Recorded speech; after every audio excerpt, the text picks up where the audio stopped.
ये बंद कर दिया। हेलो एवरीवन, गुड मॉर्निंग आप सभी को। रोली गुड मॉर्निंग, अमन गुड मॉर्निंग। हाँ बोलिए अमन, प्रॉब्लम क्या है, सॉल्व करते हैं। पहले बताइए, कोई क्वेश्चन है आपका? बोलिए।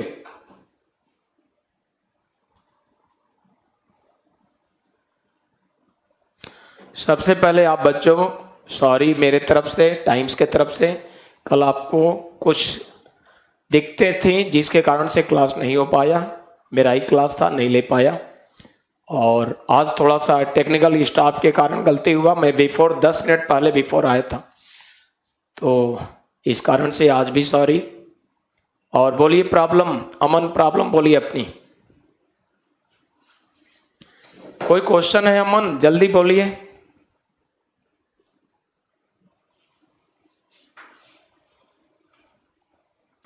नहीं, GS1 GS2 दोनों का बराबर लेक्चर चल रहा अमन।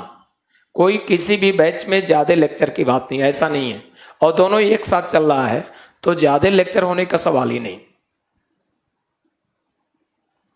हाँ अमन, जो साइंस स्पेशल में केमिस्ट्री की बात कर रहे हैं, अभी फिजिक्स बायो ये सब चल रहा है, वो भी चलेगा। हम केमिस्ट्री का क्लास कल परसों लगवा देते हैं, ठीक है?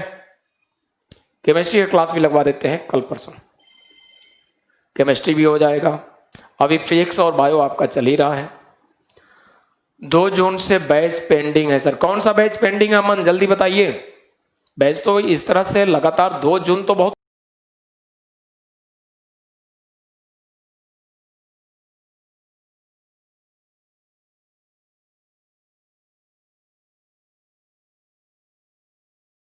लंबा हुआ, तो 2 जून से तो हमारा कोई बैच पेंडिंग में नहीं है। मुझे लगता है आप क्लास नहीं लेते होंगे। अमन जल्दी बताइए कौन सा बैच? 2 जून से अमन कोई बैच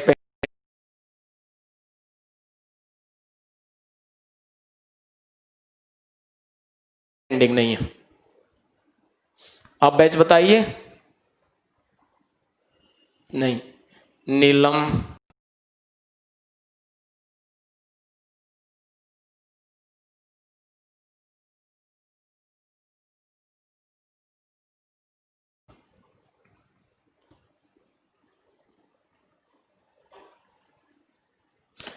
नहीं, दोनों में लेक्चर बराबर है। और शुरू में जो सेपरेट था तो इधर उधर होगा, तो अलग अलग सेपरेट था तो सेपरेट तो रहेगा ही। अब जब से कंबाइंड चल रहा है, दोनों का एक ही साथ चल रहा है, ठीक है? कौन सा बैच बता रहे हैं अमन? आप तो खींच रहे हैं, सिर्फ मेन मुद्दा बता ही नहीं रहे हैं। मैं कह रहा हूं कौन सा बैच, आप टाइम पास कर रहे हैं। आप कर रहे हैं रेगुलर क्लास लेता हूं, मैं ये कहां पूछ रहा हूं, मैं पूछ रहा हूं किस बैच की बात कर रहे हैं। आप बताइए, आपके कारण सैकड़ों स्टूडेंट रुके हों, अब मुद्दे की बात नहीं कर रहे हैं। आप कंपटीटर हैं, ग्रेजुएट हैं, खिंचाऊ बातें न कीजिए, मुझे लगे कि आप ऑफिसर की क्वालिटी है। मैं जितना पूछूं उसको एग्जैक्ट बताइए, टू द पॉइंट बात किया जाए। मैं कह रहा हूं किस बैच की बात कर रहे हैं जो 2 जून से क्लास नहीं चल रहा है। 2 जून का मतलब समझ रहे हैं, 1 महीना से ज्यादा हो गया। ऐसा कोई बैच नहीं होगा जो 2 जून से क्लास न चलाओ। तो आप तो फालतू का टाइम खींच रहे हैं और बैच का नाम भी नहीं बता रहे हैं, तो प्लीज आप डिस्टर्बिंग टाइप लग रहे हैं। अमन, हाँ सर, साइंस स्पेशल एक बैच की बात कर रहा हूं, तो इतनी देर के बाद ही क्यों कर रहे हैं? अभी मैं डेटा पता कर लूंगा। और ऐसा हो ही नहीं सकता कि साइंस स्पेशल 1 में 2 जून से क्लास न चलाओ। बट क्लास छोड़ने के बाद, क्लास से निकलने के बाद डेटा पता कर लूंगा टेक्निकल स्टाफ से। मैम इस समय है नहीं, लेकिन मैं पता कर लूंगा टेक्निकल से कि कब अंतिम क्लास लगा था। और मेरे ख्याल से ऐसा हो ही नहीं सकता कि 2 जून से क्लास साइंस में न लगाओ, ऐसा नहीं हो सकता। लगातार मैम क्लास ले रही हैं, अंकुर सर क्लास ले रहे हैं, तो ऐसा नहीं हो सकता।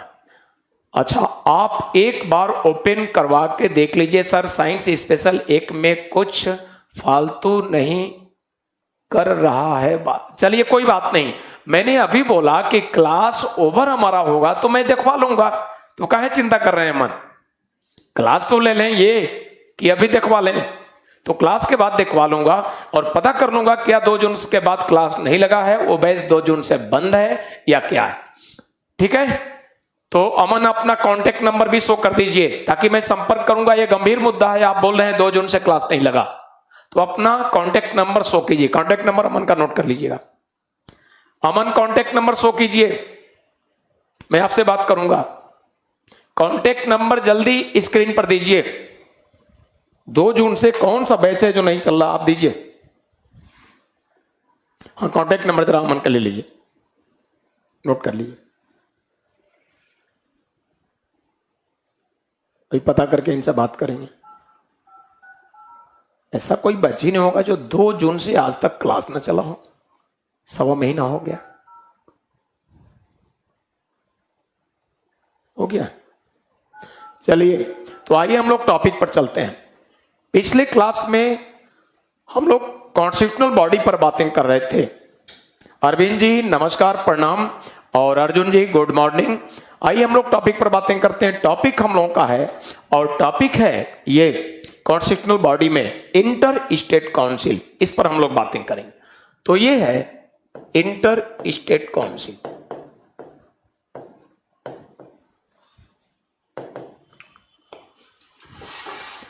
इंटर स्टेट काउंसिल, अंतरराज्यीय परिषद।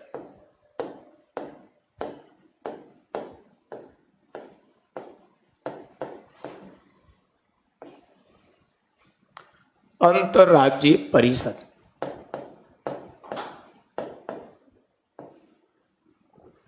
इंटर स्टेट काउंसिल, अंतरराज्यीय परिषद।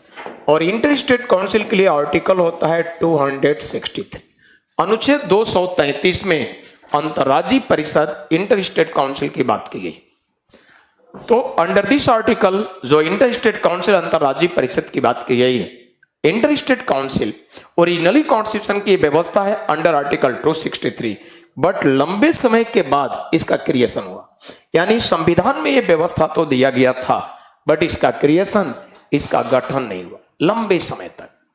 बीपी सिंह के शासनकाल में विश्वनाथ प्रताप सिंह हमारे देश के प्रधानमंत्री हुआ करते थे। उन्हीं के शासनकाल में inter state council India country में फर्स्ट टाइम इसका क्रिएशन हुआ, पहली बार गठन हुआ। तो इस प्रकार से देखा जाए 1990 में इसका पहली बार हमारे देश में गठन हुआ अंडर आर्टिकल 263। सबसे पहले तो हम लोग ये बातें करेंगे जो इंटर स्टेट काउंसिल का फर्स्ट टाइम 1990 में 1990 में इसका पहली बार गठन हुआ। तो हम लोग इसके ऑर्गेनाइजेशन पर बात करेंगे। इंटर स्टेट काउंसिल के हेड कौन होते हैं, मेंबर कौन होते हैं, फिर इनके वर्क जिम्मेदारी पर बात करेंगे। ये भी हम लोग बातें करेंगे किन उद्देश्यों के साथ कॉन्स्टिट्यूशनल असेंबली के मेंबर इंडियन कॉन्स्टिट्यूशन में इंटर स्टेट काउंसिल इस्टेब्लिश करने की बात की है। उद्देश्य क्या है, एम क्या है, इन पर हम लोग बातें करेंगे। तो आइए देखा जाए यहां पर इनके सबसे पहले ऑर्गेनाइजेशन। देखिए इंटर स्टेट काउंसिल जो होती है, इनके चेयरमैन होते हैं। इंटर स्टेट काउंसिल जो होती है, इनके सभापति होते हैं, और ये होते हैं इनके सभापति। इंटर स्टेट काउंसिल के चेयरमैन होते हैं, सभापति, और इंटर स्टेट काउंसिल के चेयरमैन होते हैं प्राइम मिनिस्टर।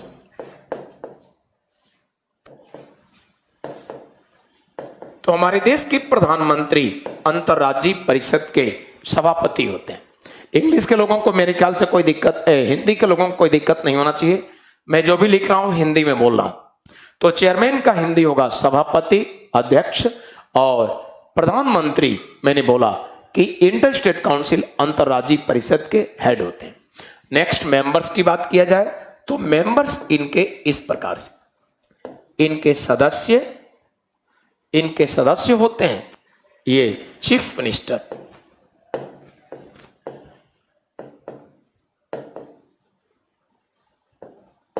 चीफ मिनिस्टर मुख्यमंत्री, और चीफ मिनिस्टर मुख्यमंत्री होते हैं कहां से, फ्रॉम स्टेट्स, यानी राज्यों से। तो राज्यों के मुख्यमंत्री इनके मेंबर होते हैं। नेक्स्ट मेंबर इनके होते हैं chief minister of union territory. तो जितने भी यूनियन टेरिटरीज हैं, संघ राज्य जहां पर काउंसिल ऑफ मिनिस्ट्री है, वहां से चीफ मिनिस्टर। जैसा कि आप सभी लोग जानते होंगे दिल्ली यूनियन टेरिटरीज है, यहां के मुख्यमंत्री, एंड पुदुचेरी यूनियन टेरिटरीज है, यहां के मुख्यमंत्री। अदर यूनियन टेरिटरीज की बात हम लोग करें, अन्य संघ राज्यों की बात करें, तो वहां पर काउंसिल ऑफ मिनिस्ट्री लेजिस्लेचर नहीं है, इसलिए अन्यों के सीएम की बात ही नहीं की जा सकती। यानी काउंसिल ऑफ मिनिस्ट्री मुख्यमंत्री की बात किया जाए तो बस दो ही यूनियन टेरिटरीज हैं, दिल्ली एंड पुदुचेरी, उन्हीं का पार्टिसिपेशन। अब आगे हम लोग बात करेंगे। देखिए इनके मेंबर्स में बात किया जाए तो इनके मेंबर्स में कुछ ऐसे यूनियन टेरिटरीज हैं जहां पर मैंने अभी बताया लेजिस्लेचर, विधानमंडल एंड काउंसिल ऑफ मिनिस्ट्री नहीं होते, मंत्रिपरिषद नहीं होते, तो वहां पर एडमिनिस्ट्रेटर होते हैं या आप कहेंगे लेफ्टिनेंट गवर्नर। तो ये एडमिनिस्ट्रेटर्स या लेफ्टिनेंट गवर्नर्स ये इनके मेंबर होते हैं। तो जहां पर काउंसिल ऑफ मिनिस्ट्री नहीं है, जहां चीफ मिनिस्टर नहीं है, वहां से इसके मेंबर होते हैं प्रशासक, एडमिनिस्ट्रेटर्स। इस प्रकार से ये यूटी के एडमिनिस्ट्रेटर, प्रशासक। नेक्स्ट मेंबर देखा जाए तो इनके मेंबर्स में हम लोग देखें ये गवर्नर भी होते हैं, यानी आप हिंदी में कहेंगे राज्यपाल। और राज्यपाल कहां के, ये आप सभी जानते हैं, फ्रॉम स्टेट्स यानी राज्यों से। राज्यपाल आपको मालूम ही है संघ राज्यों में नहीं होते हैं, राज्यों से ही होते हैं। तो अब हम लोग बातें करें ये कि आखिर राज्यपाल किस परिस्थिति में इसके मेंबर होते हैं, कौन सी परिस्थिति है जो इसके मेंबर राज्यपाल होते हैं। परिस्थितियां क्या है, ध्यान देंगे। परिस्थिति इस प्रकार से, जैसे जब कभी भी किसी राज्य में प्रेसिडेंट रूल, राष्ट्रपति शासन लगा, हमारे देश का कोई भी एबीसीडी कोई भी राज्य हो, जो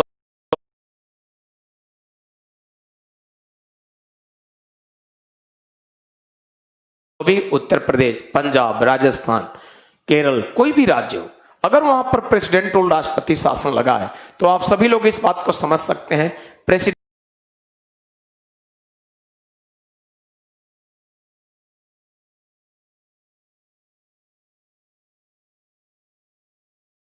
रूल में राज्य की सरकार समाप्त हो जाती है, स्टेट की गवर्नमेंट डिसॉल्व हो जाती है, न मुख्यमंत्री होंगे, न अदर मिनिस्टर्स होंगे, कोई नहीं होगा।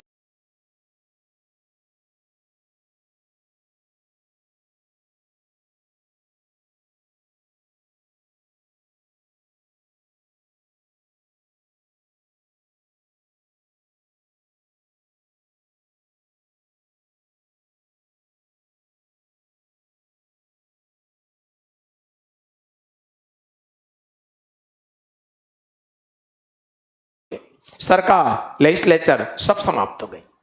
तो ऐसे परिस्थिति में देखा जाए उस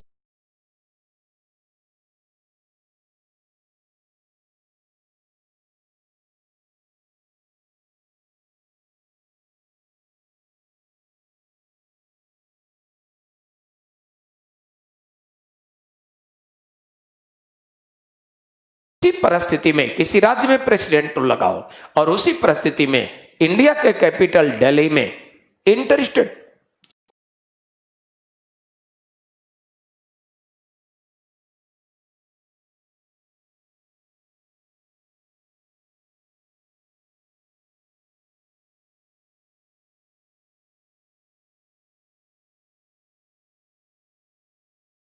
काउंसिल की सीटिंग हो रही है, तो ऐसे परिस्थिति में अंतर्राज्यीय परिषद की बैठक हो रही है, तो ऐसे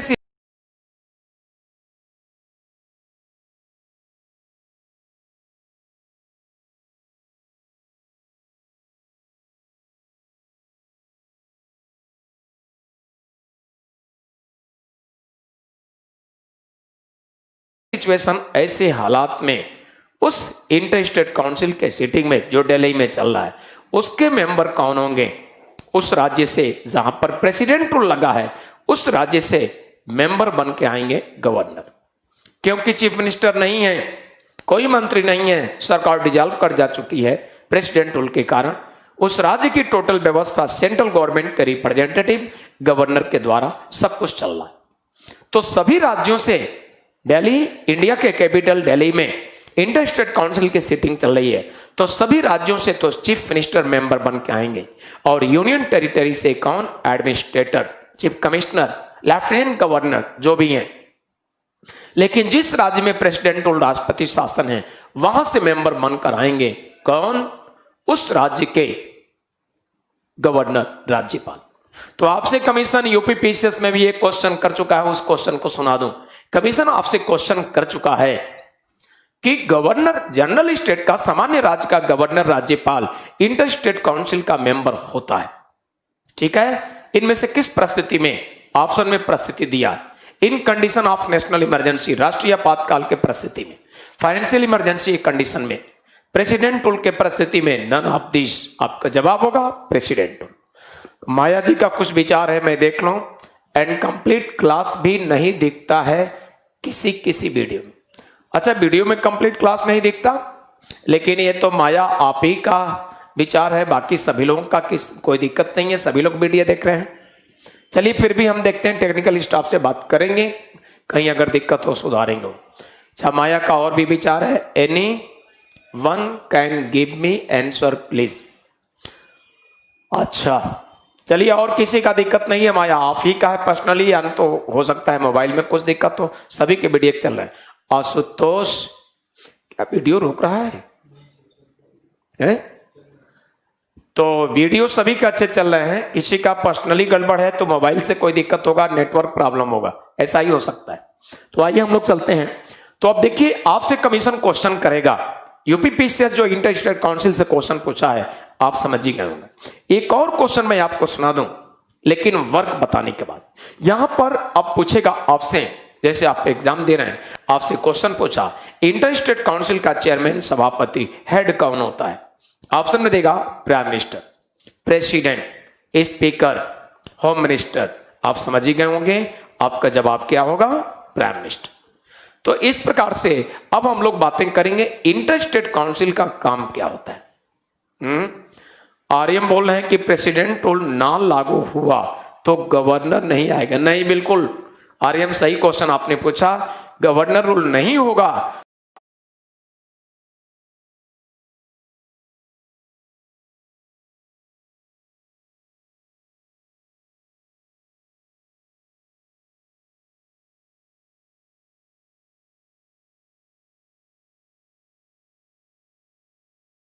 तो सामान्य राज्यों से मुख्यमंत्री ही मेंबर होगा, गवर्नर नहीं। क्लियर? इसलिए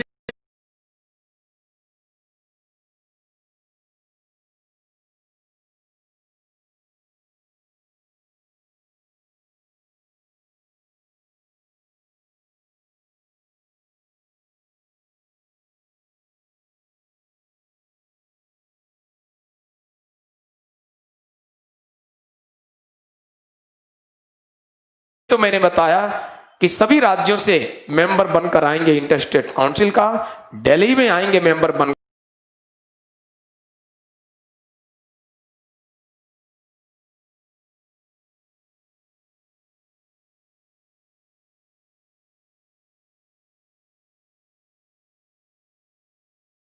करके मुख्यमंत्री, गवर्नर नहीं आएंगे। लेकिन जिस राज्य में प्रेसिडेंट रूल लगा है,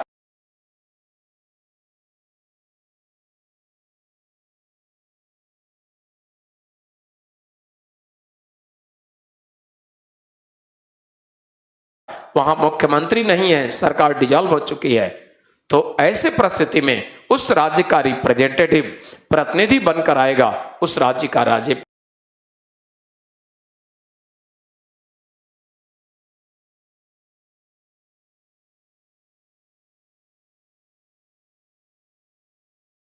गवर्नर। अब समझ गए? इसलिए यूपीपीसीएस से क्वेश्चन भी पूछा है कि इनमें से किस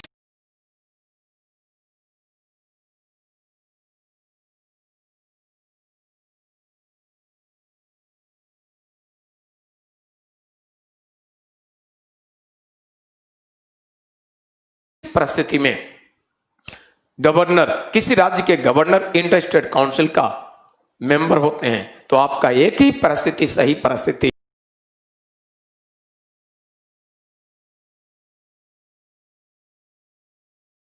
है, और वह है प्रेसिडेंट रूल, राष्ट्रपति शासन। क्लियर आर्यम? और किसी का कोई प्रॉब्लम नहीं है तो हम लोग आगे चलते हैं। हम बताना चाहेंगे आप लोगों को इंटर स्टेट काउंसिल के वर्क क्या है, इनके कार्यों के विषय में हम लोग बातें करेंगे। आइए देखा जाए इनका कार्य। तो अंतर्राज्यीय परिषद किन उद्देश्यों के साथ संविधान में इनकी व्यवस्था दी गई है, अर्थात इनके कार्य क्या है, इस पर हम लोग बातें करेंगे।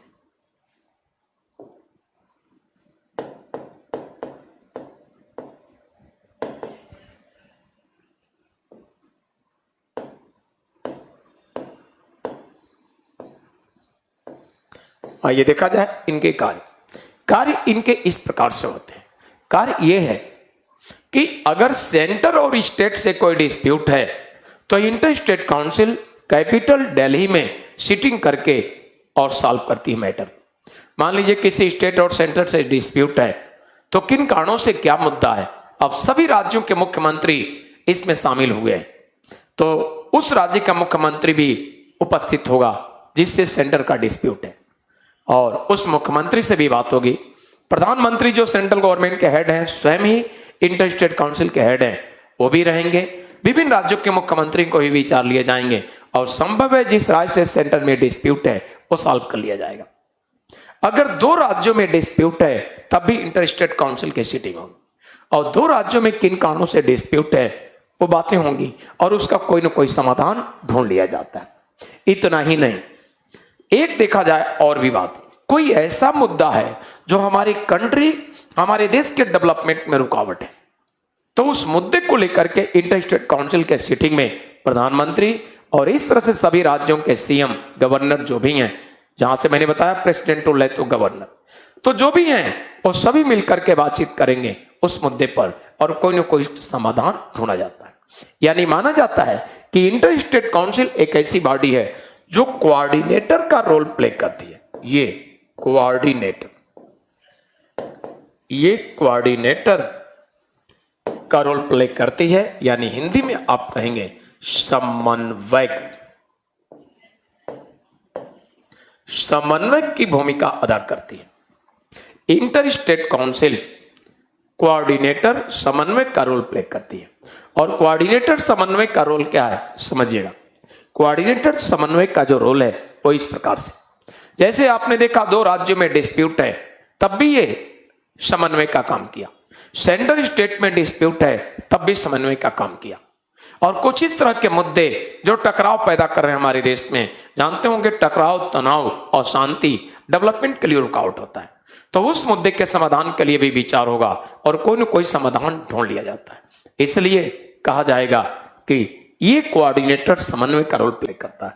एक क्वेश्चन आपको सुना दूं, यूपीएससी सीएपीएफ में क्वेश्चन पूछ चुका है, सेम यही पीसीएस बीपीएससी बिहार पीसीएस में भी पूछा गया।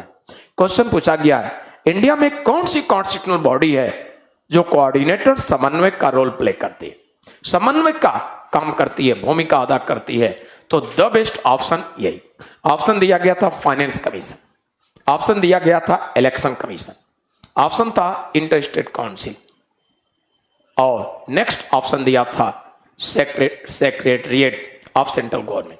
आपका द बेस्ट ऑप्शन होगा यही। आप समझ गए होंगे। तो इस प्रकार से फाइनेंस कमीशन जो है, जो विभिन्न मंत्रालयों में धन देना बंटवारा ये काम करता है, बट इतना फाइन ये कोऑर्डिनेशन का काम नहीं। इलेक्शन कमीशन इलेक्शन कंडक्ट कराने का काम है, कोई कोऑर्डिनेशन का काम नहीं। यानी द बेस्ट ऑप्शन इसमें यही है। तो इसलिए जब भी आपसे क्वेश्चन पूछा गया किस तरह का कोई कॉन्स्टिट्यूशनल बॉडी संवैधानिक निकाय जो कोऑर्डिनेटर समन्वय का काम करता है, आपका जवाब यही होगा। और इसी के बाद हम लोग देखते हैं तो कॉन्स्टिट्यूशनल बॉडी सभी समाप्त हो गए। अब हम लोग बातें करेंगे एक्स्ट्रा कॉन्स्टिट्यूशनल बॉडी। तो आइए एक्स्ट्रा कॉन्स्टिट्यूशनल बॉडी पर हम लोग डिस्कस करेंगे। ये extra constitutional body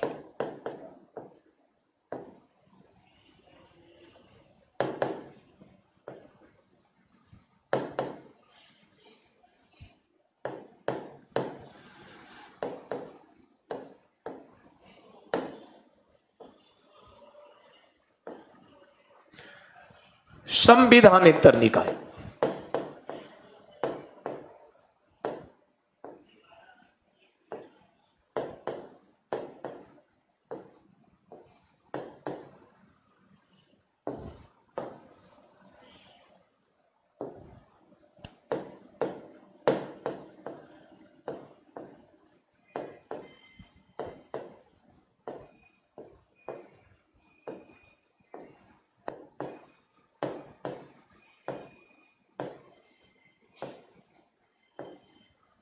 extra constitutional body संविधानेतर निकाय। तो इस प्रकार से संविधानेतर निकाय में कौन कौन है?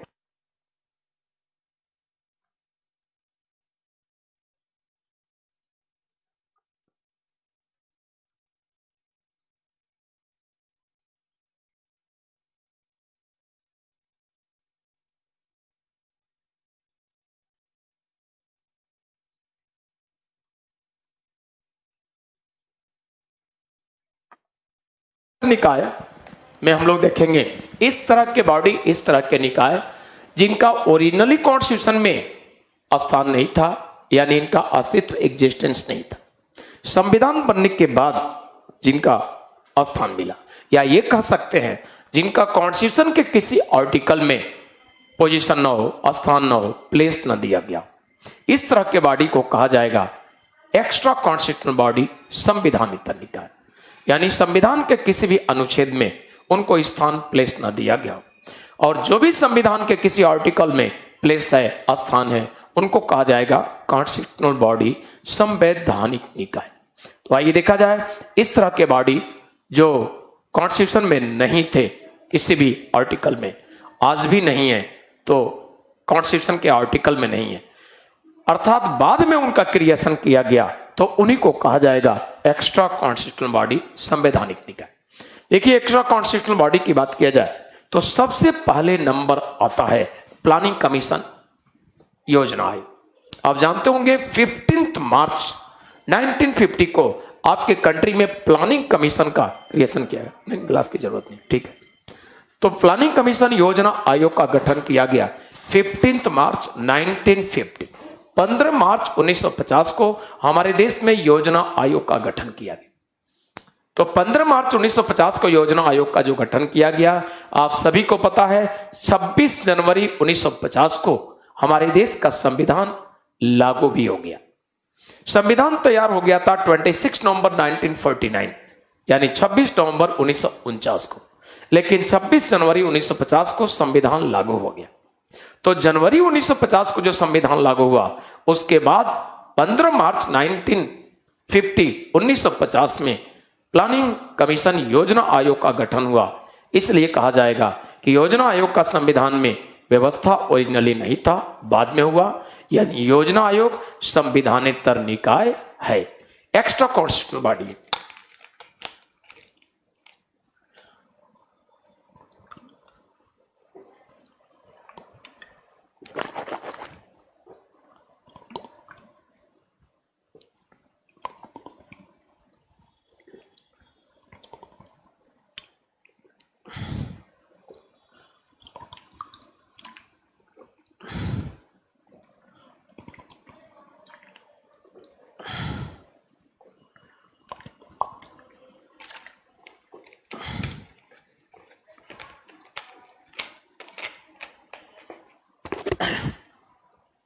तो इस प्रकार से प्लानिंग कमीशन योजना आयोग एक्स्ट्रा कॉन्स्टिट्यूशनल बॉडी है।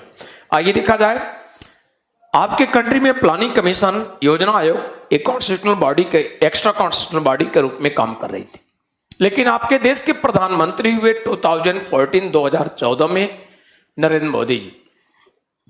नरेंद्र मोदी जी अपने प्रधानमंत्री पद पर आने के बाद फर्स्ट टाइम 15 अगस्त को लाल किले के प्राचीर से स्पीच भाषण दे रहे थे।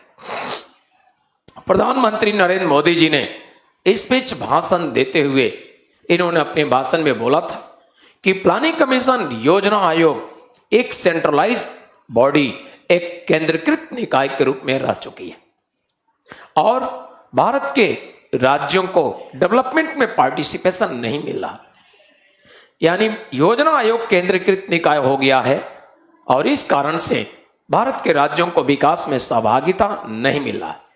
यह स्पीच में बोले थे प्रधानमंत्री नरेंद्र मोदी जी, और उन्होंने अपने स्पीच में दिया कि आज के डेट में भारत की योजना आयोग के हालात स्थिति को देखते हुए ये इसी तरह से चलता रहा तो भारत में राज्यों को डेवलपमेंट में पार्टिसिपेशन, सहभागिता नहीं मिलेगी।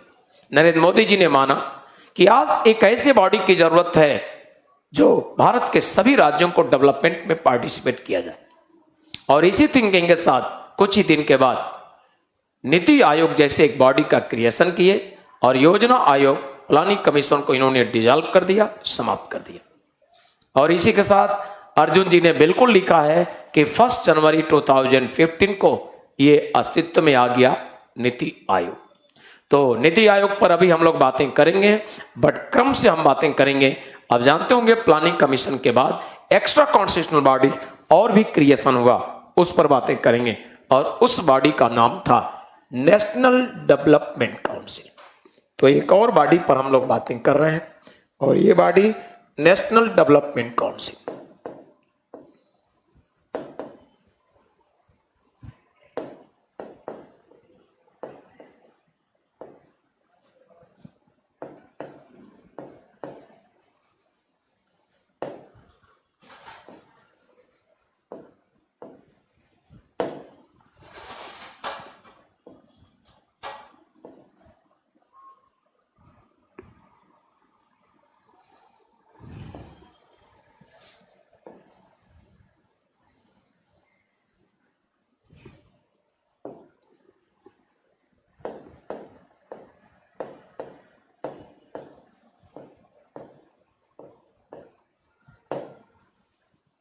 शॉर्ट में एनडीसी।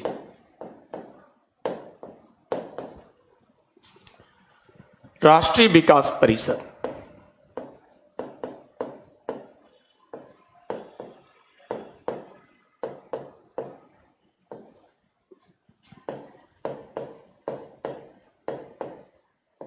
एनडीसी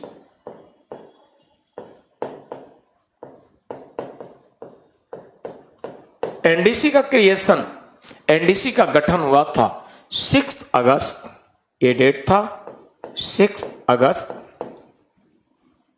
1952। तो 6 अगस्त 1952 को भारत में राष्ट्रीय विकास परिषद का गठन हुआ था। तो 6 अगस्त 1952 को भारत में राष्ट्रीय विकास परिषद का जो गठन हुआ, ये एक्स्ट्रा कॉन्स्टिट्यूशनल बॉडी थी, संविधान नेत्र निकाय थी। हम लोग इस बॉडी के कंप्लीट कंपोजिशन ऑर्गेनाइजेशन पर बातें करेंगे। ऑर्गेनाइजेशन पर हम लोग ये बातें करेंगे, इनका चेयरमैन कौन, इनका मेंबर कौन, यहां से कई बार क्वेश्चन हुए। तो आइए देखा जाए एनडीसी के चेयरमैन, इस एनडीसी के हेड का नाम, जो हेड होंगे ये प्राइम मिनिस्टर। तो इसके हेड प्रधानमंत्री, यानी एक्स ऑफिशियो हेड, अर्थात जो भी हमारे देश का प्रधानमंत्री होगा वो एनडीसी का हेड होगा। एक्स ऑफिशियो हेड की व्यवस्था है।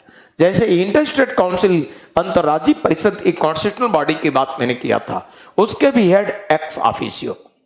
एक्स ऑफिशियो से मीनिंग है कि ऑलरेडी उसके लिए एक्स पहले से है किसी पोस्ट पर, और वो कौन है? प्रधानमंत्री। जो भी प्रधानमंत्री होगा वो इंटर स्टेट काउंसिल का हेड होगा। एनडीसी के लिए भी यही व्यवस्था है, जो भी हमारे देश का प्रधानमंत्री होगा एनडीसी का हेड होगा। अलग से एनडीसी के हेड के लिए कोई इलेक्शन, कोई अपॉइंटमेंट व्यवस्था नहीं। जो भी पीएम वो एनडीसी का हेड, एक्स पहले से है, इसलिए इसको कहा गया है ex officio head of NDC. यानी एनडीसी के पदेन सभापति कौन होता है? प्रधानमंत्री। नेक्स्ट हम लोग बातें करते हैं चेयरमैन के बाद। चेयरमैन के बाद हम लोग बातें करेंगे इनके मेंबर। तो इनके मेंबर्स इस प्रकार से, मेंबर सदस्य में ये चीफ मिनिस्टर,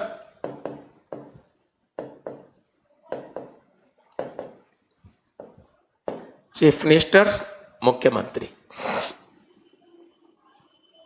चीफ मिनिस्टर्स मुख्यमंत्री फ्रॉम स्टेट्स, राज्यों के मुख्यमंत्री। और नेक्स्ट बात किया जाए तो नेक्स्ट बात होगा ये chief minister from union territory, संघ राज्यों के मुख्यमंत्री।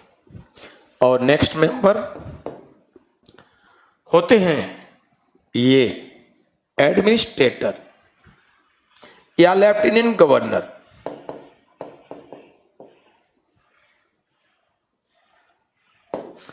और ये भी कहां से? यूटी से। तो इनके हेड होते हैं प्राइम मिनिस्टर, इनके मेंबर होते हैं मुख्यमंत्री राज्यों से, और इनके अन्य मेंबर होते हैं ये चीफ मिनिस्टर संघ राज्यों से, यूनियन टेरिटरी से हैं, और कुछ ऐसे संघ राज्य जहां पर मुख्यमंत्री नहीं है वहां से इनके मेंबर होते हैं प्रशासक, एडमिनिस्ट्रेटर। तो इस प्रकार से ये व्यवस्था दिया गया। और अब आइए हम लोग देखेंगे एनडीसी के विषय में थोड़ी सी और बातें। 1967 की बात है, 1967 तक हमारे देश में सेंट्रल गवर्नमेंट के 4 कैबिनेट मिनिस्टर 1967 तक इसके मेंबर होते थे। तो सेंट्रल गवर्नमेंट के 4 कैबिनेट मिनिस्टर एनडीसी के मेंबर होते थे। लेकिन 1967 में एक मेजर चेंजिंग सेंट्रल गवर्नमेंट ने किया, और क्या कर दिया, 67 में इन्होंने व्यवस्था कर दिया ऑल कैबिनेट मिनिस्टर्स,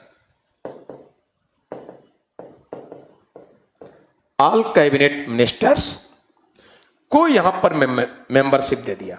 और ऑल कैबिनेट मिनिस्टर कहां से, केंद्र के।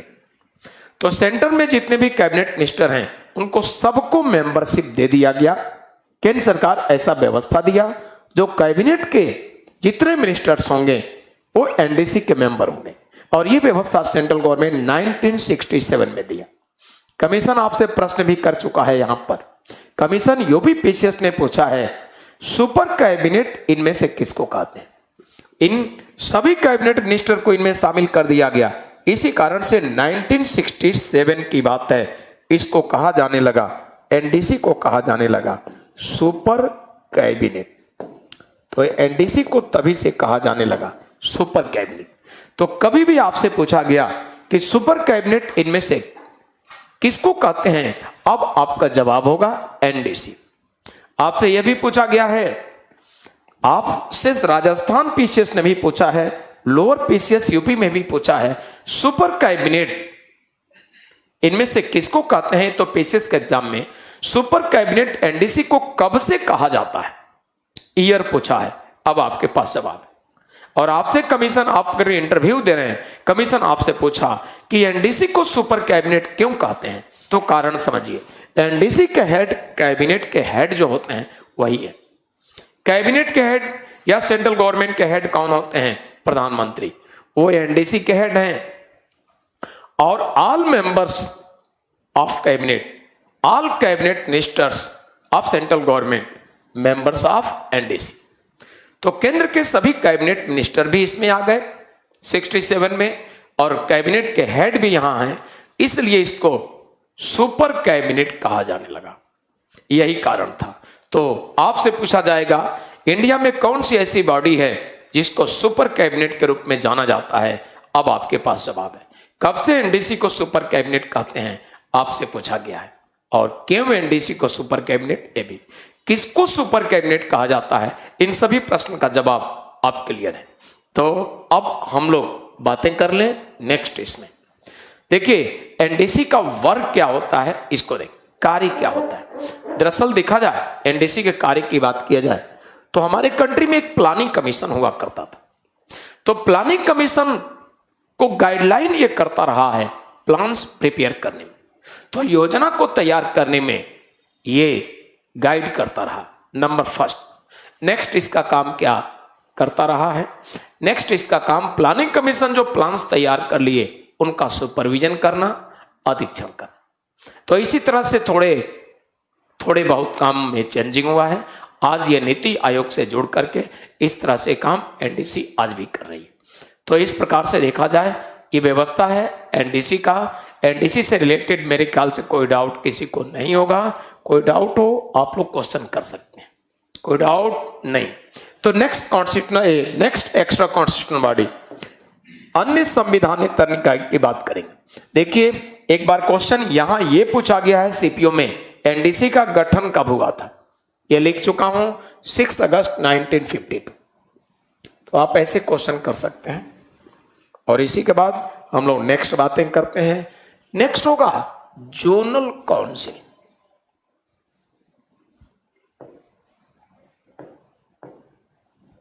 क्षेत्रीय परिषद।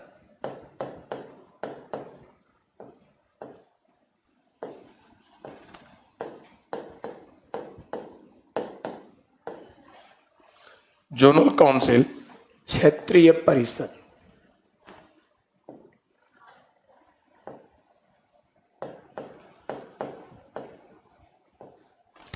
क्षेत्रीय परिषद। और जनरल काउंसिल क्षेत्रीय परिषद की बात किया जाए तो फर्स्ट टाइम इंडिया में जनरल काउंसिल क्षेत्रीय परिषद का क्रिएशन हुआ इन 1956। 1956 में हमारे देश में पहली बार क्षेत्रीय परिषद का गठन किया गया। हाँ, वसीम बोल रहे हैं नीति आयोग कब बना? 2015 में बना वसीम, और अभी नीति आयोग में पढ़ाऊंगा। क्या टेंशन हो गया वसीम? 2015 में नीति आयोग बनाया गया, ठीक है, अभी पढ़ाऊंगा, चिंता मत कीजिए। तो आइए हम लोग देखते हैं। 15 अगस्त को नीति आयोग 2014 को बना। वसीम आप ये गलत बोल रहे हैं, 2014 में नीति आयोग नहीं बना है, और 15 अगस्त को नरेंद्र मोदी जी ने अपने स्पीच भाषण में नीति आयोग की कमियों को अपने स्पीच में बताया था लाल किले के प्राचीर से, बट नीति आयोग बना नहीं, क्रिएशन नहीं किया गया। तो वसीम जो भी आप लिख रहे हैं ये बहुत गलत लिख रहे हैं। 15 अगस्त 2014 की जो बात है, प्रधानमंत्री बनने के बाद इन्होंने अपने स्पीच भाषण में ये बात बोला था कि ये प्लानिंग कमीशन एक सेंट्रलाइज्ड बॉडी है, केंद्रीकृत निकाय है, इसलिए भारत के राज्यों को डेवलपमेंट में पार्टिसिपेशन नहीं मिला। तो नीति आयोग की कमियों को इन्होंने दर्शाया, लेकिन नेक्स्ट ईयर तो 2015 में ये काम इन्होंने किया था। तो आप जो लिख रहे हैं कि बना था 2014 में, ये गलत नॉलेज है, आज दूर कर लीजिए। सही नॉलेज है 2015 में नीति आयोग का गठन। क्लियर?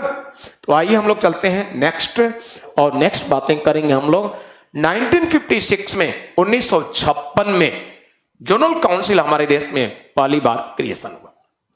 जनरल काउंसिल क्षेत्रीय परिषद जो होता है इसके बारे में हम लोग बात करेंगे कि गठन हुआ 1956 में, लेकिन शुरू में 1956 में जनरल काउंसिल की संख्या देखा जाए तो इस प्रकार से हुआ करते थे। जनरल काउंसिल की संख्या इस समय 5 थे। फर्स्ट हुआ करता था पूर्वी जनरल काउंसिल, पूर्वी क्षेत्रीय परिषद। ये फर्स्ट पूर्वी क्षेत्रीय परिषद इस प्रकार से, फर्स्ट पूर्वी क्षेत्रीय परिषद, पूर्वी क्षेत्रीय परिषद। इंग्लिश में आप समझ ही गए, ईस्ट जनरल काउंसिल। और नेक्स्ट कहा जाएगा पश्चिमी क्षेत्रीय परिषद, पश्चिमी क्षेत्रीय परिषद, यानी इंग्लिश में west zonal council. And next होगा, नेक्स्ट होगा उत्तरी क्षेत्रीय परिषद, उत्तरी क्षेत्रीय परिषद, यानी इंग्लिश होगा north general council. And fourth आप कहेंगे दक्षिणी क्षेत्रीय परिषद, दक्षिणी क्षेत्रीय परिषद, south general council. And fifth होगा ये होगा केंद्रीय क्षेत्रीय परिषद, केंद्रीय क्षेत्रीय परिषद। तो पूर्वी क्षेत्रीय परिषद, पश्चिमी क्षेत्रीय परिषद, उत्तरी क्षेत्रीय परिषद और दक्षिणी क्षेत्रीय परिषद, ये। और नेक्स्ट फिफ्थ केंद्रीय क्षेत्रीय परिषद। सभी का इंग्लिश भी सुन लीजिए। फर्स्ट का इंग्लिश होगा ईस्ट जनरल काउंसिल, सेकंड पश्चिमी क्षेत्रीय परिषद का इंग्लिश होगा west zonal council, and third उत्तरी क्षेत्रीय परिषद का इंग्लिश होगा नॉर्थ जनरल काउंसिल, फोर्थ दक्षिणी क्षेत्रीय परिषद south general council, and fifth central general council केंद्रीय क्षेत्रीय परिषद। और ध्यान दीजिएगा 1972 की बात है, इंडिया गवर्नमेंट एक और जनरल काउंसिल का क्रिएशन किया, और ये उत्तर पूर्वी क्षेत्रीय परिषद, उत्तर पूर्वी क्षेत्रीय परिषद।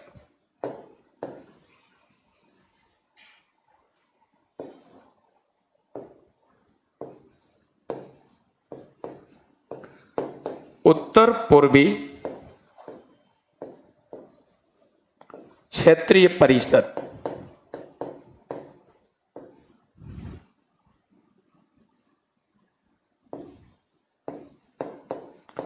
ये 6। तो आपसे कमीशन यहां पर क्वेश्चन कर चुका है कि उत्तर पूर्वी क्षेत्रीय परिषद का गठन कब हुआ। अब आपके पास जवाब है, उत्तर पूर्वी क्षेत्रीय परिषद का गठन 1972 1972। आपसे पूछा जाएगा प्रेजेंट में कितने जनरल काउंसिल हैं, आपके पास जवाब है।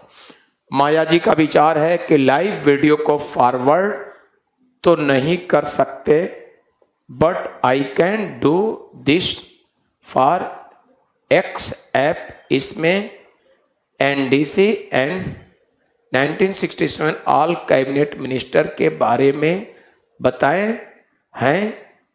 Is it possible in life. क्या आप लोग बातें कर रहे हैं? माया ये क्या कर रही हैं? अपनी बातों को इतना खिचड़ी बना के लिख रही हैं कि दूसरा समझेगा ही नहीं। लाइव वीडियो को फॉरवर्ड तो नहीं कर सकते, करना क्या है, but I can do this for X app. इसमें क्या है भाई? एनडीसी, आप इसमें एनडीसी एंड 1961। माया ये ध्यान दीजिए, मैं बहुत क्लियर बोल रहा हूं। 1967 में एनडीसी में सभी कैबिनेट मिनिस्टर को शामिल किया गया। ये कई बार क्वेश्चन पूछा है। आप लिख क्या रही हैं? खिचड़ी पका रही हैं, कोई समझेगा आपकी बात को? इसमें NDC and 1967 all cabinet minister, ये क्या कर रही हैं भाई? मैंने तो क्लियर लिखा है। अब जो कहना है क्लियर लिखिए, तो मैं आपको बताऊं, कुछ सजेशन दूं, जवाब दूं। क्या प्रॉब्लम है माया? जल्दी बोलिए।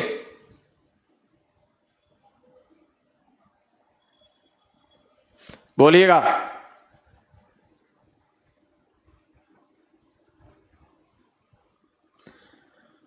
आदित्य आप लिख रहे हैं आज ही एक ही क्लास है, क्यों?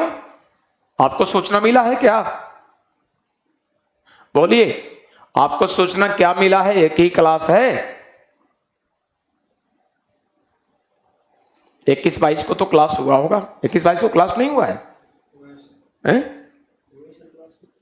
21-22 को क्लास हुआ है Aditya.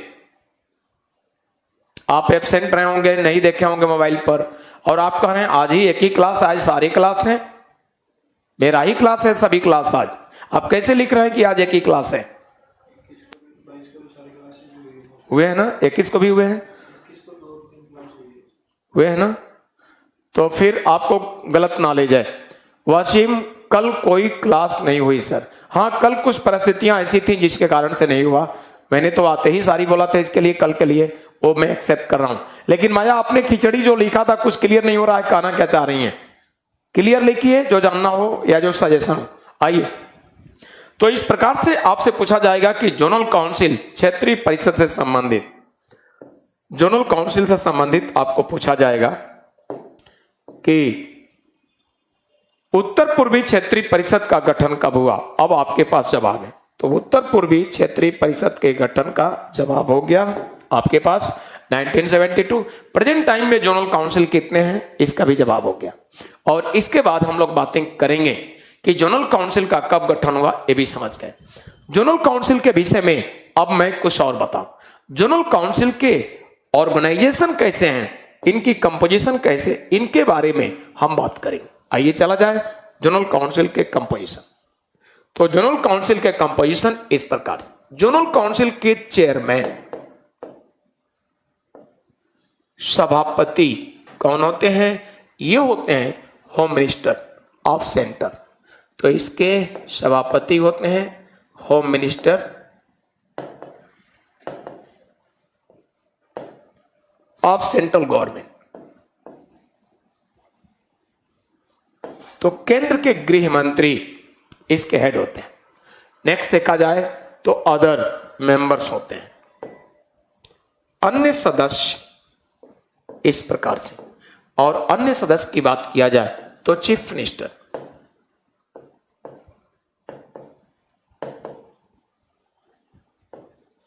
Chief ministers of related state, of related state।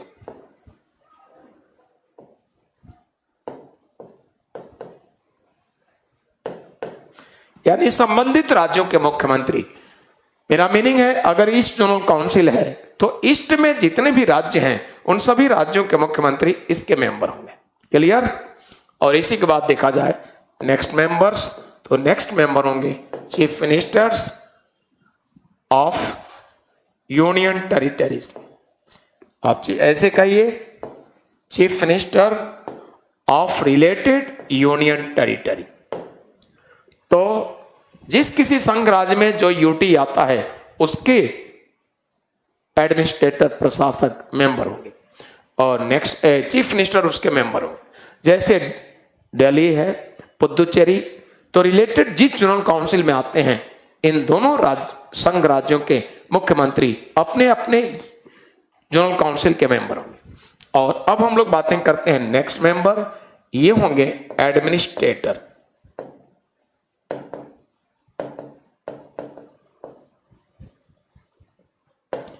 Of related UT, तो संबंधित संघ राज्य के प्रशासक इसके मेंबर होंगे। इस प्रकार से देखा जाए तो ये जोनल काउंसिल का ऑर्गेनाइजेशन है। इमरान का भी विचार मैं देख लूं। सर सिर्फ एक रिक्वेस्ट है, और बोलिए रिक्वेस्ट। वीडियो पर टॉपिक का नाम लिखा करें, क्योंकि टॉपिक ढूंढने बहुत मुश्किल हो रहा है। Economics, history, politics, science. Imran sir क्या अब री इलेक्शन होगा कर्नाटक में? अच्छा, क्या हर बार एमएलए सपोर्ट न करें पर गवर्नमेंट गिर जाएगी? ध्यान दीजिए, इस समय इलेक्शन होने के चांसेस नहीं है।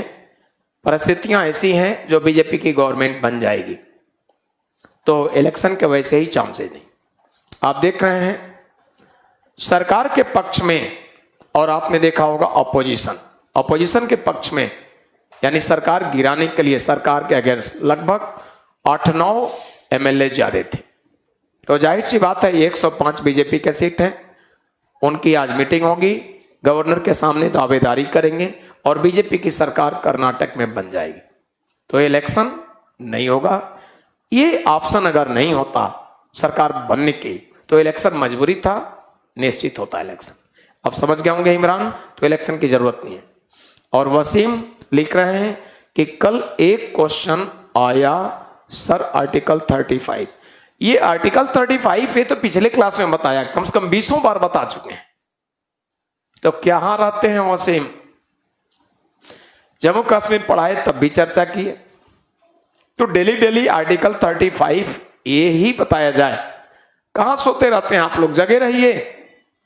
मैंने जम्मू कश्मीर पढ़ाते वक्त भी बताया कि अंडर आर्टिकल 307 जम्मू कश्मीर के ऑटोनॉमी स्वायत्ता की बात दी गई, और बहुत सारे ऑटोनॉमी है जो सेंट्रल गवर्नमेंट के कंट्रोल वहां पर कम हो जाते हैं। आज कॉन्स्टिट्यूशन में कोई भी अमेंडमेंट हो तो ऑल ओवर इंडिया पर ऑटोमेटिकली इंप्लीमेंट होगा, बट जम्मू कश्मीर पर नहीं होगा। ठीक है, इसी प्रकार से देखा जाए तो बहुत सारी व्यवस्थाएं शेड्यूल 5 एंड शेड्यूल 6 जिनके पर इंप्लीमेंट नहीं। आज डायरेक्टिव प्रिंसिपल के अंडर कोई लॉ मेकिंग करती है इंडिया गवर्नमेंट, तो जम्मू कश्मीर पर लागू नहीं, ऑल ओवर इंडिया में लागू होगा, क्योंकि डायरेक्टिव प्रिंसिपल टाइप की व्यवस्था जम्मू कश्मीर के संविधान में खुद ही है, वो अपना व्यवस्था देते हैं। इस प्रकार से 35 एक ऐसी व्यवस्था है जो जम्मू कश्मीर के लिए एक अलग ही कुछ ज्यादा एक्सट्रीम पर ऑटोनॉमी की व्यवस्था है, और इसी कारण से देश की जनता इसका विरोध कर रही है कि ऑलरेडी 370 में ऑटोनॉमी जम्मू कश्मीर को बहुत है, तो एक्सट्रीम पर 35 एक द्वारा और ऑटोनॉमी ये करने की जरूरत नहीं। अगर ज्यादा ही व्यवस्था ये कर दिया जाए तो जम्मू कश्मीर भारत का राज्य है लेकिन एक अलग कंट्री के रूप में प्रतीत होने लगेगा। इस कारण से इसका विरोध भारत की समझदार पब्लिक कर रही है। और श्रीमान नारायण का कुछ कहना, अच्छा कुछ नहीं कह रहे हैं, गुड मॉर्निंग बोल रहे हैं। गुड मॉर्निंग श्रीमान नारायण जी। तो चला जाए, तो इस प्रकार से हम लोग आगे बातें करते हैं, और आगे हम लोग बातें करेंगे नेक्स्ट। ये आपने देखा जनरल काउंसिल का कंप्लीट ऑर्गेनाइजेशन हो गया, ये भी कंप्लीट हो गया। अब हम लोग नेक्स्ट बातें करेंगे और नेक्स्ट बॉडी होगी ये होगा राष्ट्रीय एकता परिषद। तो नेक्स्ट बॉडी हम लोग बातें करेंगे राष्ट्रीय Ekta Parishad, national integration council.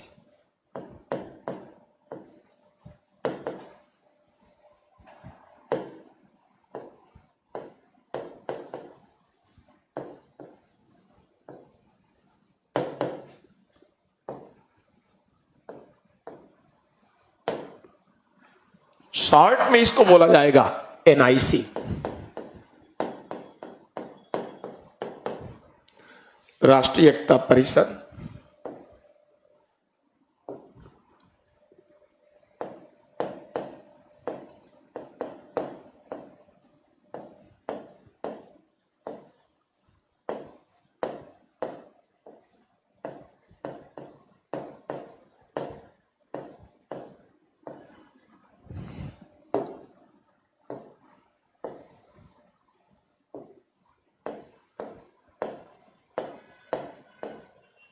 NIC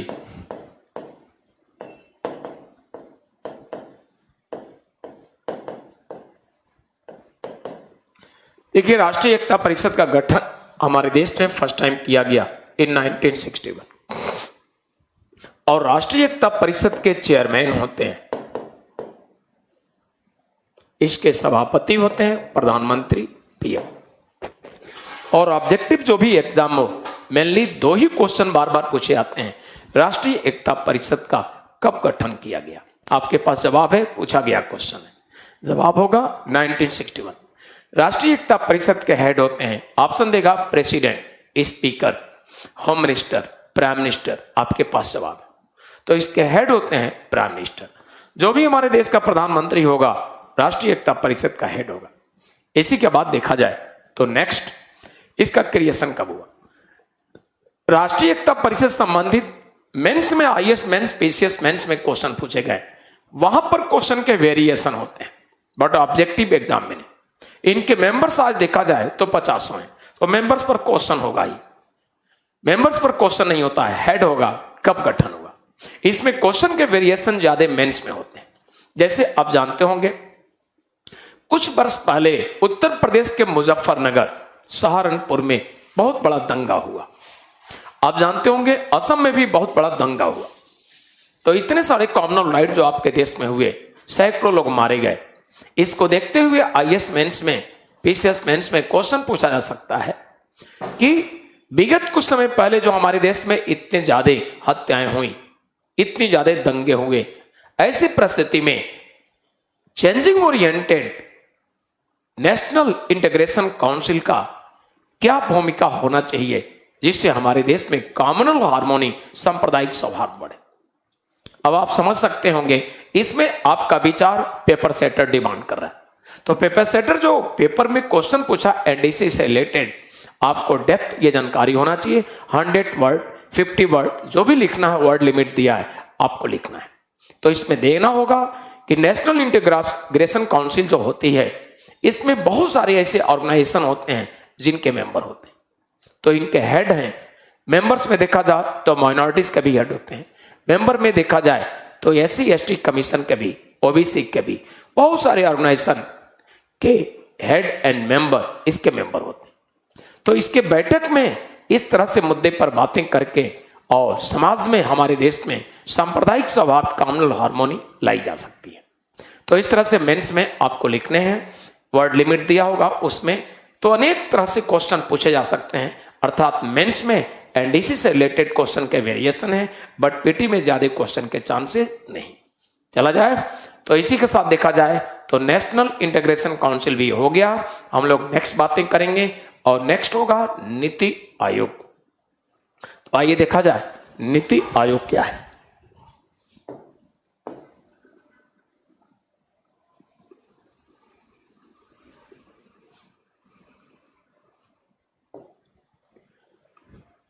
NITI Aayog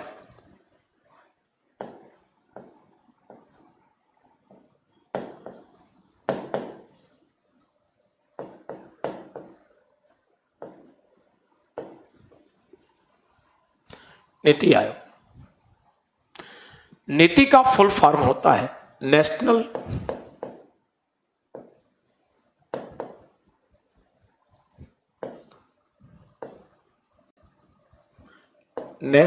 institution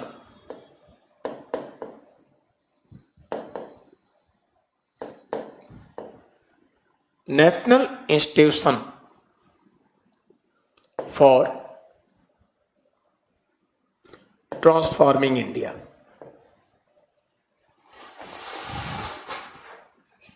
for transforming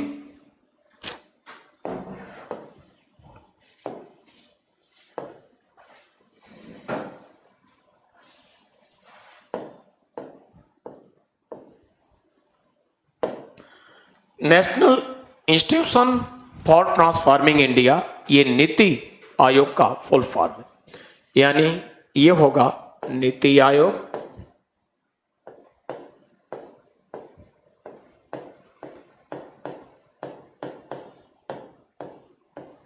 national institution for transforming India. तो सबसे पहले हम लोग बातें करें इसका क्रिएशन कब हुआ। इसका क्रिएशन हुआ था, ये समय था जनवरी 2015। तो जनवरी 2015 में इसका गठन हुआ।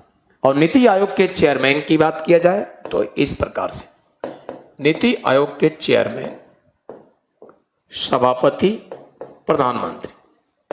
तो जो भी प्रधानमंत्री होंगे इसके हेड। और अब हम लोग बातें करें इसके वाइस चेयरमैन। तो वाइस चेयरमैन, इसके फर्स्ट वाइस चेयरमैन हुआ करते थे अरविंद पानगड़िया।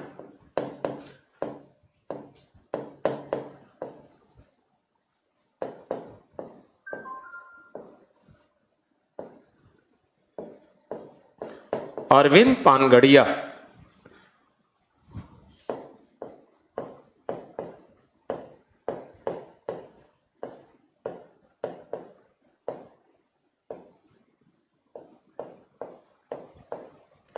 अरविंद पानगड़िया इसके प्रथम वाइस चेयरमैन। और प्रेजेंट वाइस चेयरमैन है ये Rajiv Kumar.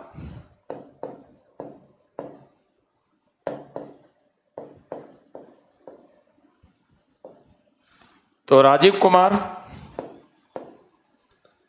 Present vice chairman.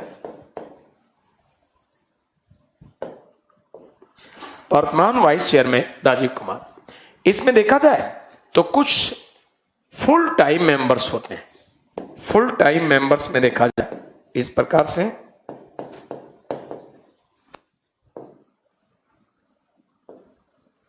यानी पूर्णकालिक सदस्य।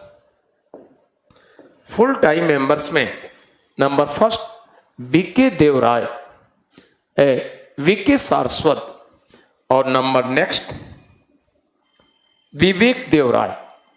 तो दो फुल टाइम मेंबर्स, एक तो विवेक देवराय और दूसरे बीके सारस्वत। अब हम लोग बातें करें ex officio members. Ex officio members यानी आप हिंदी में कहेंगे पदेन सभापति। एक्स ऑफिशियो मेंबर्स पदेन सभापति में देखा जाए तो इसमें इस प्रकार से है। आज के डेट में देखा जाए तो अमित शाह जी, और नेक्स्ट इस प्रकार से देखा जाए तो निर्मला सीतारमण जी, और नेक्स्ट देखा जाए तो सामाजिक न्याय जो मंत्री होगा वो होगा। इस प्रकार से ये मेंबरशिप दिए गए। और कुछ जो है स्पेशली इनवाइटेड मेंबर्स हैं, 3 विशेष आमंत्रित सदस्य, इनकी संख्या 3 रखी गई। और इस प्रकार से एक सीईओ, तो सीईओ के रूप में होते हैं आज के डेट में है अमिताभ कांत। और फर्स्ट सीईओ आपसे पूछा जाएगा तो फर्स्ट सीईओ होंगे आई थिंक एक मानी जानी महिला आईएएस सिंधु श्री खुल्लर, चूंकि फर्स्ट थी इसलिए कमीशन आपसे क्वेश्चन करेगा कि नीति आयोग का फर्स्ट सीईओ कौन था। तो आपका जवाब होगा सिंधु श्री खुल्लर, जो हमारी कंट्री की एक सीनियर आईएएस। और फर्स्ट वाइस चेयरमैन कौन था तो आपको बता ही चुका हूं, अरविंद पानगड़िया। प्रेजेंट कौन है, करंट में पूछेगा तो आपका जवाब राजीव कुमार। और प्रेजेंट सीईओ कौन है तो आपका जवाब होगा अमिताभ कांत। क्लियर? आगे समझिए। अब होगा गवर्निंग बॉडी, गवर्निंग निकाय। तो गवर्निंग बॉडी में chief ministers of all states, सभी राज्यों के मुख्यमंत्री गवर्निंग बॉडी के रूप में होते हैं। क्लियर? ये है नीति आयोग। और नीति आयोग का काम आप जानते होंगे, सामाजिक आर्थिक मामलों में जो पॉलिसीज हैं उनका बड़े अच्छे ढंग से पार की निगाह रखना, इस तरह से पॉलिसी को अच्छे से निर्माण हो सके, ये अपने विचार देने, ये इनका काम है। ठीक है? तो आपने अर्जुन कुमार अमिताभ कांत गलत लिखे हैं, अमिताभ नहीं है, अमिताभ, AMITABHKANT, अमिताभ आप लिखे हैं, गलत लिखे हैं, अमिताभ है। ये लिख दे रहा हूं, ये अमिताभ कांत CEO, अमिताभ कांत, अमिताभ कांत, ये CEO प्रेजेंट। और first CEO Sindhu Shri cooler. आपको नोट्स जो मैंने प्रोवाइड किया है उसमें सभी कुछ क्लियर डिटेल लिखा हुआ है। नोट्स शायद आप लोग पढ़ चुके होंगे, और नोट्स नहीं पढ़े हैं इसलिए नाम भी गलत लिख रहे हैं। ठीक है? अभी भी गलत लिख रहे हैं। सिद्धार्थ आप भी गलत लिख रहे हैं। अमिताभ जो बोर्ड पर मैंने लिखा है, अब सही आपने लिखा है सिद्धार्थ। तो नोट्स में हमने जो दिया है PDF, उसमें सब कुछ डिटेल है। इसी के साथ देखा जाए तो एक्स्ट्रा कॉन्स्टिट्यूशनल बॉडी भी खत्म हो गया। अब हम लोग नेक्स्ट बॉडी की बातें, नेक्स्ट टॉपिक की बातें करेंगे। Next topic and last topic. तो लास्ट टॉपिक हम लोग बातें करेंगे, अंतिम टॉपिक है, और ये है लोकल गवर्नमेंट।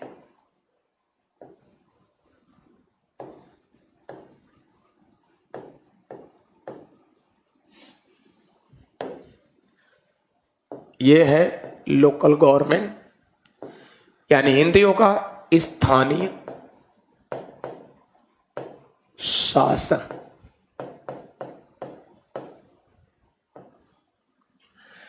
लोकल गवर्नमेंट स्थानीय शासन की बात किया जाए, लोकल गवर्नमेंट स्थानीय शासन की बात किया जाए, ये 2 टाइप्स होते हैं। नंबर फर्स्ट, इसको कहा जाएगा रूरल लोकल गवर्नमेंट।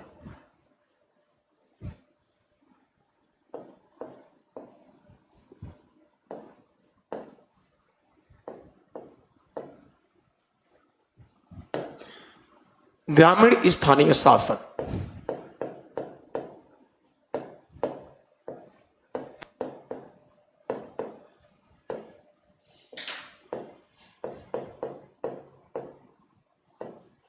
ग्रामीण स्थानीय शासन। और number second, urban local government.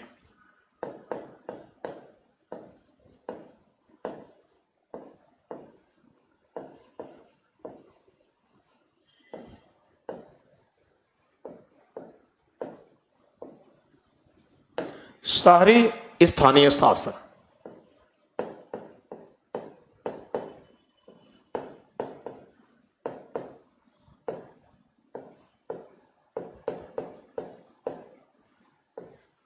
ये 2 टाइप्स। तो लोकल गवर्नमेंट की जो हम लोग बातें करेंगे, स्थानीय शासन की बातें करेंगे, इसमें एक तो होगा रूरल लोकल गवर्नमेंट, ग्रामीण स्थानीय शासन, और दूसरा अर्बन लोकल गवर्नमेंट, शहरी स्थानीय शासन। अब हम लोग कहानी शुरू करते हैं रूरल लोकल गवर्नमेंट यानी ग्रामीण स्थानीय शासन से बातें करें। आइए देखा जाए, जो रूरल लोकल गवर्नमेंट की बात है, ग्रामीण स्थानीय शासन, नोट्स इसका भी हम अपलोड करा चुके हैं। तो ये शुरुआत इस प्रकार से होती है। हमारी कंट्री में महात्मा गांधी जी एक ग्रेट लीडर के रूप में हुआ करते थे। महात्मा गांधी जी अक्सर बोला करते थे बिफोर फ्रीडम और आफ्टर फ्रीडम, यानी आजादी से पहले और आजादी के बाद भी अक्सर बोला करते थे भारत गांवों का देश है और भारत गांवों का देश है और भारत की आत्मा इन्हीं गांवों में बसती है। तो महात्मा जी अक्सर अपने भाषण स्पीच में ये बात बोला करते थे कि हमारा भारत गांवों का देश है और भारत की आत्मा गांव में बसती है। तो इस प्रकार से महात्मा जी का सेंस ये था कि इंडिया की टोटल जो पॉपुलेशन है, उस टोटल पॉपुलेशन की बात किया जाए तो मैक्सिमम पॉपुलेशन रूरल है। बहुत बड़ी पॉपुलेशन थी जो ग्रामीण थी। बहुत थोड़ी सी पॉपुलेशन, थोड़ी सी जनसंख्या थी जो कैसी थी, वो शहरी थी। आपके देश में काफी तेजी के साथ अर्बनाइजेशन भी हुए हैं, काफी शहरीकरण हुए हैं, लेकिन आज भी आपसे कमीशन क्वेश्चन करता है कि ज्यादा पॉपुलेशन किसका है हमारे देश में, तो आज भी आप लोग यही जवाब देंगे, रूरल यानी ग्रामीण जनसंख्या ज्यादा है, शहरी जनसंख्या कम है, आज भी कहा जाएगा। तो इस प्रकार से जो व्यवस्था दिया गया है, ये महात्मा जी ने बिल्कुल सही कहते रहे। कॉन्स्टिट्यूशनल असेंबली के मेंबर ने भी सोचा कि महात्मा गांधी जी का विचार सही है। क्या सही? वो बोला करते थे कि भारत गांव का देश है, भारत की आत्मा गांव में बसती है।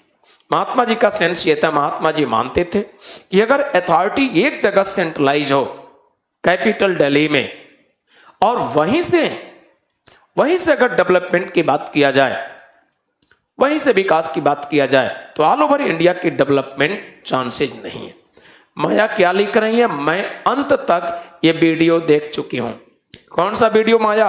जो अभी मैं लोकल गवर्नमेंट पढ़ा रहा हूं, ये वाला वीडियो। बोलिएगा माया, जल्दी बोलिए कि आपने अंत तक कौन सा वीडियो देखी है, जल्दी बोलिए। नहीं बोलेंगी तो अंत तक लोकल गवर्नमेंट का कहीं क्लास का वीडियो आप देखी होंगी। कोई बात नहीं, आपका पर्सनल मैटर है, आप देखी हैं, बट हमें तो सभी स्टूडेंट को पढ़ाना है। चलिए, तो ध्यान दीजिए। इस प्रकार से महात्मा गांधी जी के इस थिंकिंग को ध्यान में दिया कॉन्स्टिट्यूशनल असेंबली के मेंबर ने, और इंडियन कॉन्स्टिट्यूशनल असेंबली के मेंबर ने इसी थिंकिंग के साथ क्या किए? आर्टिकल 40 का क्रिएशन की।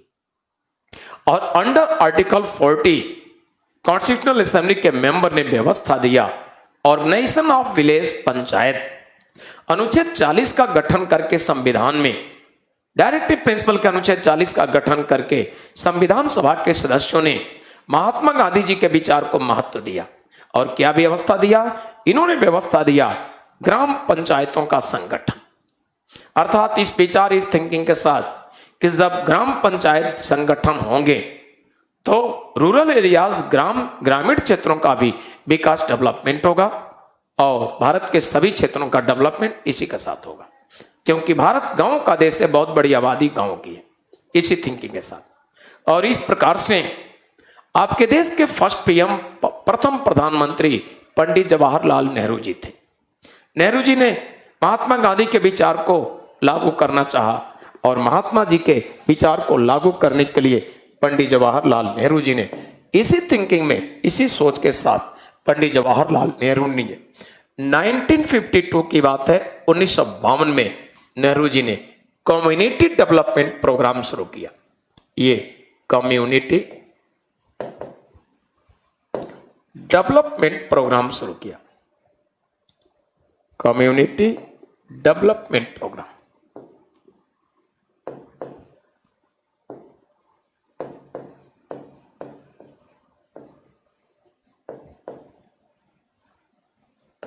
तो कम्युनिटी डेवलपमेंट प्रोग्राम इन्होंने शुरू किया।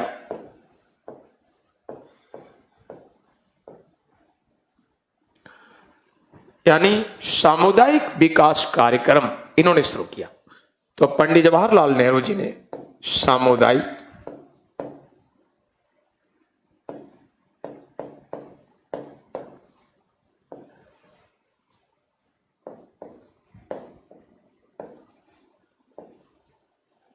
विकास कार्यक्रम,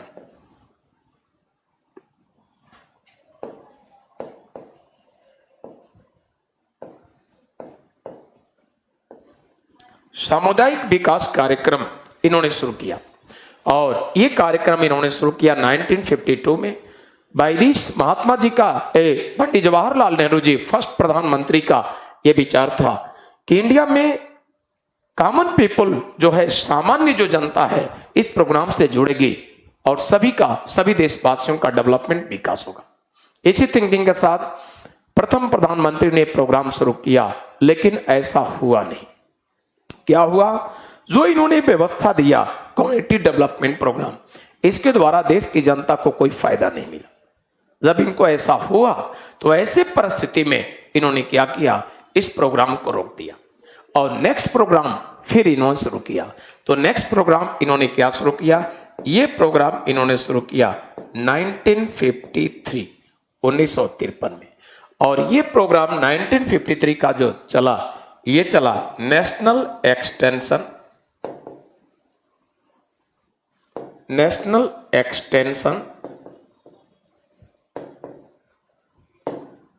सर्विस प्रोग्राम।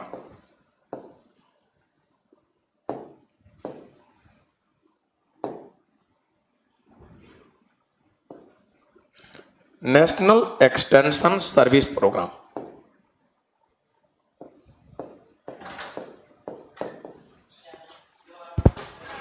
क्या हो गया? तो नेशनल एक्सटेंशन सर्विस प्रोग्राम यानी राष्ट्रीय प्रसार सेवा कार्यक्रम,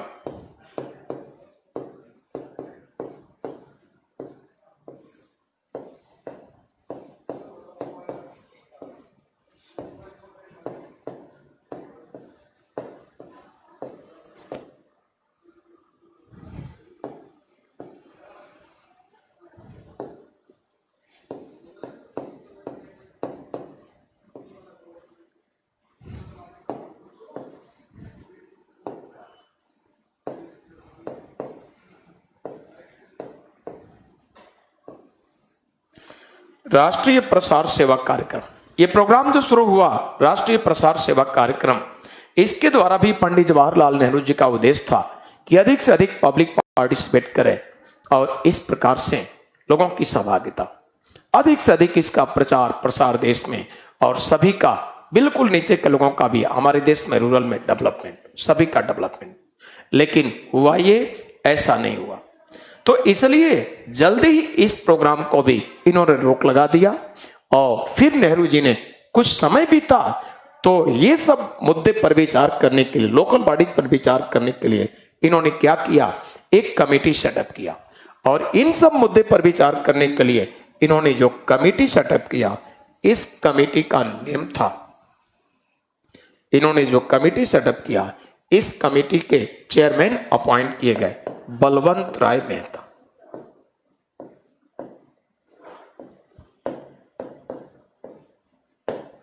बलवंत राय मेहता।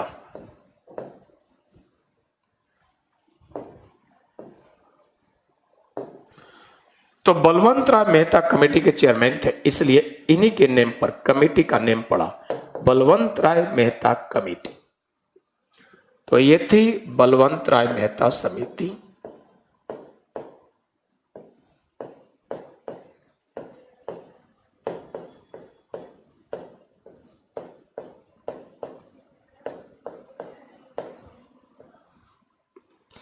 बलवंत राय मेहता समिति। और बलवंत राय मेहता समिति गठन हुआ, बलवंत राय मेहता समिति गठन हुआ ये गठन हुआ जनवरी, ये गठन हुआ था 16 जनवरी 1957। और बलवंत राय मेहता कमेटी जो गठन हुआ, इस कमेटी ने अपना रिपोर्ट दिया था, इस कमेटी ने अपना रिपोर्ट दिया 24 नवंबर 1957। तो 24 नवंबर 1957 को बलवंत राय मेहता कमेटी अपना रिपोर्ट दिया। इस कमेटी ने अपने रिपोर्ट में क्या दिया, अब उनकी बातें करेंगे। इस कमेटी ने अपने रिपोर्ट में दिया था इस प्रकार से, कमेटी ने अपने रिपोर्ट में दिया कि लोकल बॉडी जो होंगे ये 3 टायर्स होंगे। नंबर फर्स्ट विलेज, यानी हिंदी में आप कहेंगे ग्राम। और नेक्स्ट इन्होंने रिपोर्ट में दिया ये होगा ब्लॉक,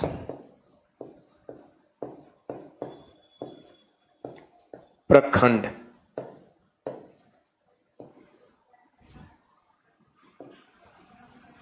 और नेक्स्ट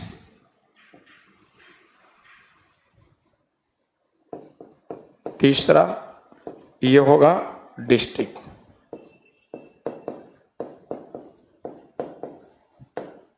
जिला। तो 3 टायर्स पंचायती राज की बात किया बलवंत राय मेहता कमेटी ने, और इस प्रकार से आगे क्या हुआ इस पर हम बातें नेक्स्ट क्लास में करेंगे, जो कि टाइम हो गया है। तो इस प्रकार से हम लोग नेक्स्ट क्लास में मिलते हैं। तो आज का क्लास यहीं स्टॉप करते हैं, और नेक्स्ट क्लास हमारा होगा ये 3:30 बजे। आज ही आप सभी जानते हैं, संभव है आज हमारा क्लास खत्म भी हो जाएगा। तो अगले क्लास में हम लोग मिलते हैं, इसी के साथ बातें करते हैं। और इस प्रकार से ये क्या लिखे हैं, is there any difference between members participating in election and impeachment of president. क्या कहना चाहते हैं भाई? Election, participating in election and impeachment. ध्यान दीजिए, इम्पीचमेंट में जो इलेक्टेड नॉमिनेटेड दोनों पार्टिसिपेट करेंगे, और इलेक्शन में सिर्फ इलेक्टेड मेंबर, पार्लियामेंट के जो सिर्फ इलेक्टेड मेंबर हैं वो सिर्फ पार्टिसिपेट करेंगे, और इम्पीचमेंट में जो नॉमिनेटेड मेंबर हैं लोकसभा राज्यसभा के वो भी भाग लेंगे। ये बड़ा डिफरेंस होता है, ठीक है।